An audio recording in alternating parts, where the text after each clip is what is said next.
You had over $100,000 hit your bank account deposits over the last 12 months, but the bank says you still don't qualify for a mortgage. That's not a you problem. That's a tax return problem. Great news, there is a loan program specifically built for you.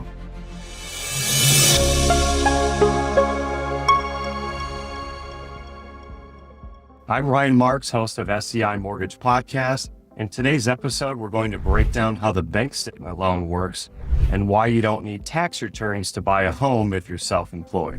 So I'm very excited about this episode talking about the bank statement loan. This has to be currently the most highly utilized non-QM loan product currently available. A bank statement loan mortgage, simply put, uses 12 or 24 months of your bank statements to derive your monthly qualifying income. There's absolutely no additional income documentation needed. That means no tax returns or profit and loss if you are a self-employed borrower. This loan can be used to purchase a primary residence, a second home, a rental property, or you can even take cash out of your existing property using a bank statement loan on a new first mortgage and even take out a home equity line of credit. So how does it work? Well, it's pretty simple. You will provide your loan officer with the most recent 12 or 24 months of your bank statements, and your income will then be calculated using the deposits that went into the account that are considered income earned from your profession. So depending on what you do for work, then an expense factor will be applied that results in a number which becomes your qualifying income. So what is an expense factor? It acts in place of the write-offs that you would typically take when you're filing your tax returns. In other words, the expense factor means exactly what it's stated. It's the expenses that equals your business. So depending on your profession, this expense factor can range as low as 10% up to a 50% expense factor. There's very basic documentation and requirements needed in order to qualify for this bank statement loan product. So the first thing is, typically when you're self-employed, you have to be in your profession at least 1 to 2 years, whether you're utilizing a qualified mortgage or this non-QM bank statement loan product. But if you've been in the field, meaning you were previously a wage earner and you have experience in that field, and now you're 12 months in, regardless of where you're at in the year, you can use your most recent 12 months bank statements to derive the income now that you're self-employed in that profession. After applying that expense factor, you would need to prove that you are self-employed. So if you're incorporated or you have an LLC, you would simply provide the supporting documentation, or if you're a contractor and you have a business license, this would show how long you've been in your profession for. But if you're, let's say, a sole proprietor, meaning you don't file any sort of additional business return and you're simply maybe running an e-commerce business like Etsy, something to that effect, and you have a bookkeeper or a CPA, they can also provide you with a letter to support that you have been self-employed for at least 12 months. So most of these programs also require no additional reserve. So what that means is sometimes when you're purchasing a property, the investor that you're going with wants to see that you had additional funds available just to ensure that you can continue to make their mortgage payments. Things change within your business. So that could be 3 months reserves, 6 months reserve, or even up to 12 plus months reserves. So why that's important to point out is when you're working with a loan officer or typically a mortgage broker for that matter, not one mortgage broker fits all. So why that's important to understand is because if you're working with a loan officer who's typically a mortgage broker, it's not a one size fits all scenario. So a lot of mortgage brokers offer the bank statement loan product. In addition to that, there's tons of investors that offer this bank statement loan product. So if you're working with somebody that maybe only has access access to one or two investors that offer a bank statement loan product, you're limited to just what their guidelines are and how to qualify for that loan program. Whereas we have over 200 investors that we work with consistently with all of their own different sets of guidelines to ensure that we put you in the best loan program if you're utilizing specifically a bank statement loan or whatever particular loan that best fits your income situation. In addition to limited to no reserves needed, the debt to income ratios also go higher on bank statement loans as opposed to a traditional conventional loan. So if you're utilizing a conforming loan, you can only go up to a 50% expense factor maximum, where a bank statement loan often offers a debt to income ratio up to 55%. Right? You'd have to provide some compensating factors. However, there are investors that will go as high as that 55% DTI ratio. So what is a debt to income ratio? Well, we did briefly cover that in the last episode on non-QM versus QM, but essentially it's just the amount of your existing reoccurring expenses, including the new mortgage, divided by what your qualifying income is, will give you a percentage. So in simplified terms, if you make $1,000 a month and all of your expenses are $500 a month, that would be a 50% debt to income ratio. So you can see it's allowing you to go higher based on how much income that you make in order to qualify for that loan. So what are the terms on a bank statement loan? You have the ability to utilize an adjustable rate mortgage or a fixed mortgage up to 40 years, and they even offer interest-only products. So for example, if you have a 30-year fixed mortgage, there's programs where you can have an interest-only payment up to the first 10 years. It's important that you do go over with your loan officer all the nuances if you're going to utilize an adjustable rate mortgage or a fixed mortgage. So for example, if your business is starting to grow, but you're wanting to purchase a property, it may be advantageous to take advantage of the lower interest only payment while you write your business, and then you can refinance into a traditional 30-year mortgage or even utilize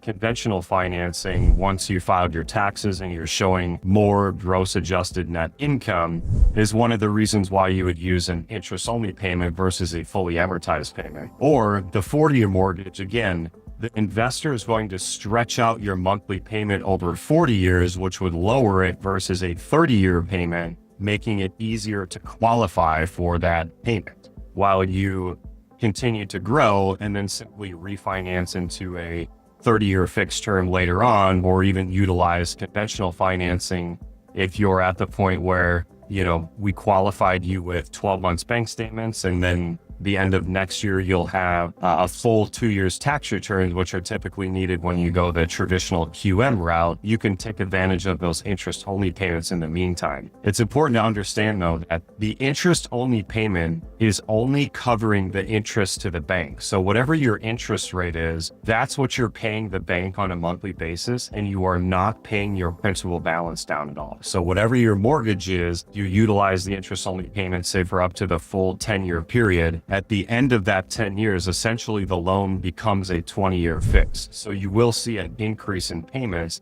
because although the mortgage is 30-year fixed, it has to be able to pay itself off in that remaining 20 years. In addition, you're using an adjustable rate mortgage and the term is, 5, 7, or 10 years. At the end of that term, if the interest rates are higher than what your initial start rate was, your interest rate can increase, and that would be reflected within your monthly payment. So again, very important that you fully understand all the nuances of utilizing an IO payment or an adjustable rate mortgage, to make sure that it's going to best fit your situation on what you're looking to do with regards to that property. So traditional versus bank statement. Hopefully you're starting to understand that the underwriter on a traditional mortgage simply going to look at your tax returns and your gross adjusted net, whereas on a bank statement loan, the underwriter's looking at what your actual gross deposits are, regardless of what your ending balance is at every month. So using the same person on paper would give you a completely different qualifying income. So pop quiz, which method would you rather utilize, right?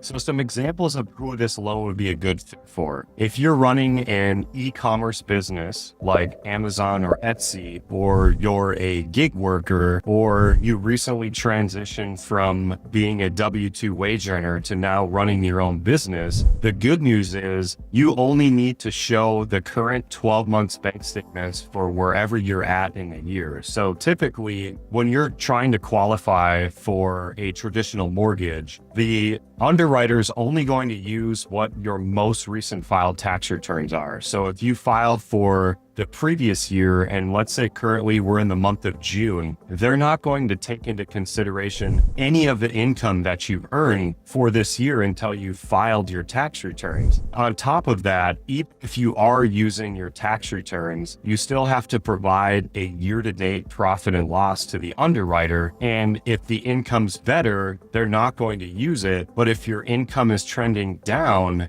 they're going to use the downtrending income to average your previous year's filed taxes with your year-to-date profit and loss, which to me, again, for as long as I've been in this business, makes no sense how you only use something when it hurts the situation and doesn't better the situation, right? You would think it would be one set of guidelines for everything. Well, that's just another reason why this bank statement program is so fantastic. If you, for example, started your business June of last year, and now we're in June of this year, you can use the 12 months bank statements and take all of the deposits for the entire year. And maybe your business took off, January of the year that you're in, and the majority of the entire income that you made is within 6 months. We would average that over a 12-month period, but now you can see that you're using the entire income from the current year that you're in, regardless of the fact that you have not filed taxes yet. We're also not going to ask for a profit and loss statement. Your bank statement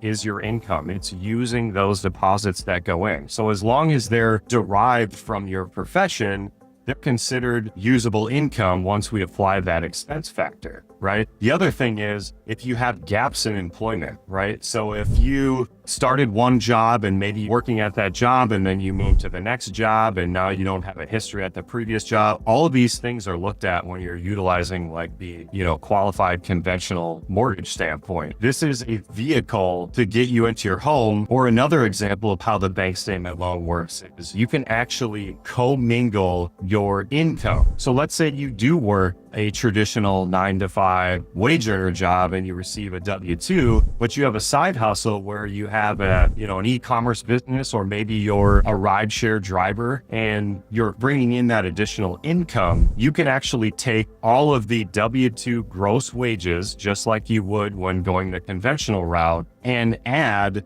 all of that income from your secondary business and combine that to equal your total qualifying income. So why that's so powerful is, again, going back to the qualified mortgage route, because the underwriter is going to look at your tax returns, not only are they only going to use the most recent year's filed tax returns, but if you wrote off all of that income using your, legal tax deductions at the end of the year, and that business actually shows a loss on your tax return, not only will there be no income available from that secondary job, but they're actually going to deduct that loss from your wages of your primary job. So for example, if you make $100,000 a year in gross wages at your W-2 job, and you showed a $20,000 loss on your side hustle, you only have $80,000 in usable income going the conventional route. They're going to only take that income, whereas on the bank statement loan, we're going to use 100% of your gross wages,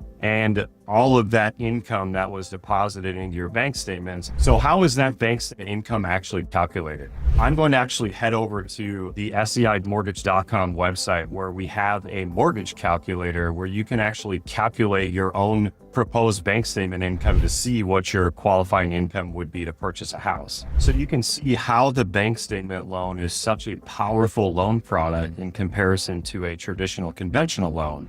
If you made $100,000 in gross income, but when you filed your tax, you only show $20,000, that's only $1,600 in monthly income. Whereas if you had $100,000 go into your bank statement, right, on over a 12-month average, and even using a 50% expense factor, meaning they're only going to use $50,000 of your income, that's more than double. That's $4,166 in qualifying income that you can use to purchase your property, in addition to having the ability to go up to a 55% debt to income ratio. So what are the down payments associated with a bank statement loan? That's really where the only rub comes in.